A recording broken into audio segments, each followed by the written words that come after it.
What is going on, boys and girls, ladies and gentlemen? The ACMGS Gamer here. Today we're here to go over everything that we know about Assassin's Creed Mirage. Now, this is the same day that at the PlayStation Showcase, Mirage just had a gameplay trailer, and that will be uploaded on the channel. I did a live reaction when it was first announced on the showcase. That live stream should be up on my channel, but I think I'm not going to do an analysis video. I'll just upload the trailer, let you guys see how you guys feel. I kind of did an analysis at the end of the live stream, so if you want to go watch that in its entirety. But without that video, this is basically everything that we knew before that trailer came out. And I kind of wanted to do this before we get any new details from the UB Forward event. I'm hoping that they're still counting as Mirage being a main gameplay there, a main featured game there, because I would really like a 10 to 15 to 20, even a 30-minute demo. I think that would be really cool, because we haven't really seen any gameplay. We just got a little snippet of gameplay, but not really that much in terms of combat in like a bow, or not a bow and arrow, but in terms of the sword and the dagger. So with that being said, we'll go ahead and go through there. This is an entire list that I composed and put together myself. This first rumor actually turned out to be true via Tom Henderson, that Mirage was delayed to October 12th. It is no longer a rumor, that is confirmed the release date. There was a leaker named Jonathan, or ex-Jonathan, sorry, that revealed a menu screen that lists investigation, inventory, and tools, suggesting that there may be more than just a list of targets, because that's usually what it is. But it might be an investigation mechanic similar to to the Arkham games. New gameplay, we just got that today. Any other type of gameplay will more than likely be shown at the UB Forward next month. Internal delays, apparently originally it was going to come out in August. Nothing has been officially confirmed by Ubisoft as of 1/20. That changed today. More rumors that Mirage will be delayed as a severe lack of news/advertisements. I need to go in and change some things because a lot of that stuff, like I said, changed today.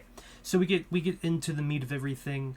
The setting, 9th century Baghdad, 861, the golden age of Islamic Baghdad, 20 years before Valhalla, which was 872 to 878.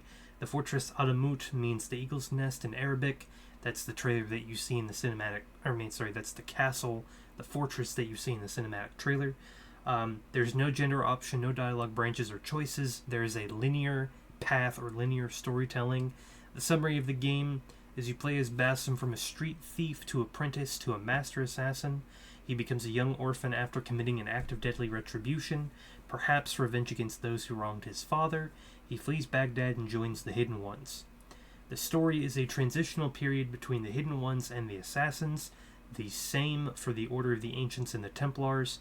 So this is going to be a story about how the Hidden Ones transferred into the Assassins and how the Order of Ancients transferred into the Templars. Confession rooms are back, the white confession rooms. The modern day, there will be no modern day segments. As far as we know, there are only 2 cutscenes that are shown the protagonist entering the Animus and exiting the Animus. We don't know if this means exclusively them just entering, or if we're going to be able to get around and walk around with the protagonist, or if there will be cutscenes to establish canon reasons why we're playing as Basim, besides the ones that have already been mentioned. Some developer background. Mirage will have more of an insight into the Hidden Ones and the evolution of the ancient civilization. What, if anything, will Mirage change from Origins, or will it simply fill in the gaps in the Origin story? And how, or if there are going to be any retcons regarding Valhalla. Cinematic trailer itself is an homage to previous game trailers in the franchise. The game creators are using the original games AC1 and the Ezio trilogy as inspiration for the game to quote-unquote go back to the basics. Focus on the 3 pillars of the game are stealth, parkour, and assassinations. A more narrative-driven approach to progression and a more contained map to explore. Compared to previous games, hopefully Mirage will be more active and detailed and won't leave much white noise like an Odyssey and Valhalla. And what I mean by that is giant pieces of landscape with no NPCs and nothing to do. Meeting Sigurd and the Vikings will take place at the end of the game, which will kick off the events of Valhalla, but it is not known at what point Hatham will become Basim's apprentice. Gameplay features: you can use a guard as a shield. We see pole vaulting in the new video, pulling down market stands as a distraction or objects blocking enemies' paths. Social stealth is back, where you can blend in with crowds, benches, etc. Improved and reworked the detection system, which allows players to see who is tracking you and how far away. Other features include changes to the parkour and stealth systems, changing the speed of parkour movements and animations. You also see that in the new trailer. Multi-kill assassination, which you also see in the trailer, or assassin focus, an ability that can eliminate multiple targets at once. Might be Brotherhood Initiates or some other upgrade that we definitely will have to see recharge. Assassinations are one-hit kills. There is a Thieves' Sense, not sure if this is going to be like Bayek's Sense, or it's just for loot or things you can loot, or if you can also use it to sense enemies. The Eagle is back, but the Eagle may not be available, or will not be available if spotted by archers, and the Eagle you use to spot enemies. So the Thieves' Sense, I'm assuming, is going to be like Bayek, where you use it to get loot, use the Eagle to identify enemies, just like Bayek. The gameplay loop is identify, hunt, eliminate, and vanish. So it's identify your target, hunt your target, eliminate the target, and then get away with it. The known tools, throwables, and ranged things that we know: throwing knives, which is also in the new trailer. There is no bow and arrow. The only ranged weapon, I believe, is the throwing knives. Smoke bombs, sleep darts, mines, noisemakers are all in there as well. It's not officially confirmed, but claimed that these various tools can be upgraded. If so, we don't know how they're upgraded, or if there are resources used to upgrade them, what resources those are, or how that's going to work. And we also don't know, control-wise, if the tools are going to be accessed via D-pad or the weapon wheel. The weapon wheel would be the classic where you hold R1 or R2 or RB or LB. R1 or L1.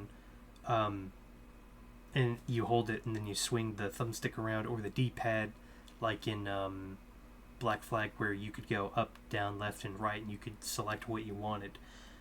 Combat Valhalla hitbox system is, the game is not counter-based system as some has hoped, including me. But from the trailer, from the combat, I do like what I've seen so far. We'll see how that goes. Hopefully, like I said, we'll get a demo next month. We have 3 weapons. We have the sword and the dagger, which I believe are the same. I don't think you can just pull out the dagger. I think you have to pull out both the sword and the dagger, and then the hidden blade. Hopefully the blade, you won't be able to use it like in Valhalla, where it's like an offhand parry. The sword and dagger are a combo. Not known if the sword and dagger will have some sort of cosmetic skin, or if the skins will be able to be applied separately. If the sword and the dagger are a combo, I'm assuming the cosmetic skin is going to be the same for both. Weapons, the sword and dagger can be changed in terms of cosmetically, but not swapped out with any other weapons. As in previous games, you can't get an axe or a halberd or a spear. We don't know about any armors or outfits. This just kind of goes over what we have seen in the past. The world building, the bigger world in previous games, Origins, Odyssey, Valhalla, meant less focus on stealth, and certain animations were taken out. New animations have been added in, or others have been restored. It's supposedly a more densely populated city.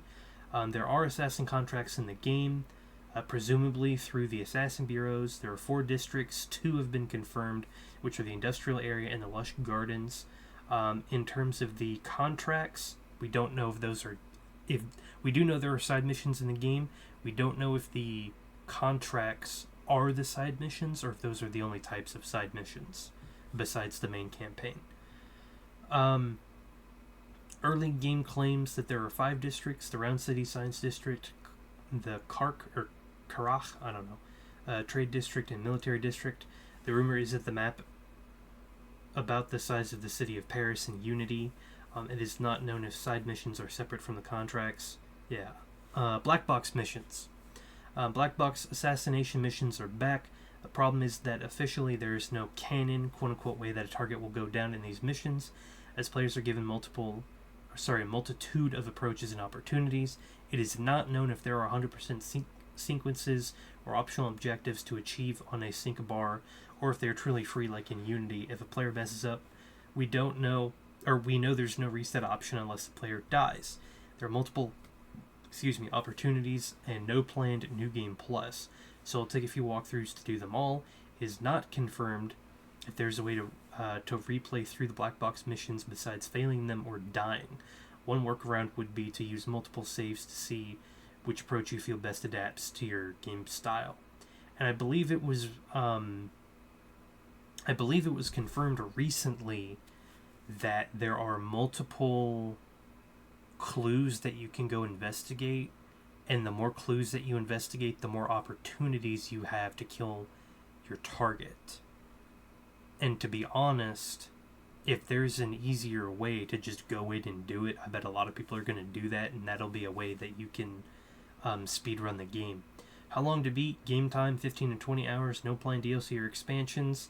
I go into the collectibles of the various games. We don't know if any of this will be applied, and then no microtransactions in the game through a Helix credit store. There won't be any. However, there will be bundled consumables for real money on the Ubisoft, PlayStation, and Microsoft stores. So that's everything that we do know, plus a little bit extra. I did put sources in where I have found them. I mean, I read everything from articles and interviews and YouTube videos. So unfortunately, I wasn't due diligent when I was originally putting this document together. But a majority of the information you can find down here at the bottom. So that is everything that we know so far. Please go check out the video if you're interested in this. There is a video of the trailer on my channel. I'm going to have to go through and update this now as of today. But thank you guys for watching, and I'll see you guys next time. Peace.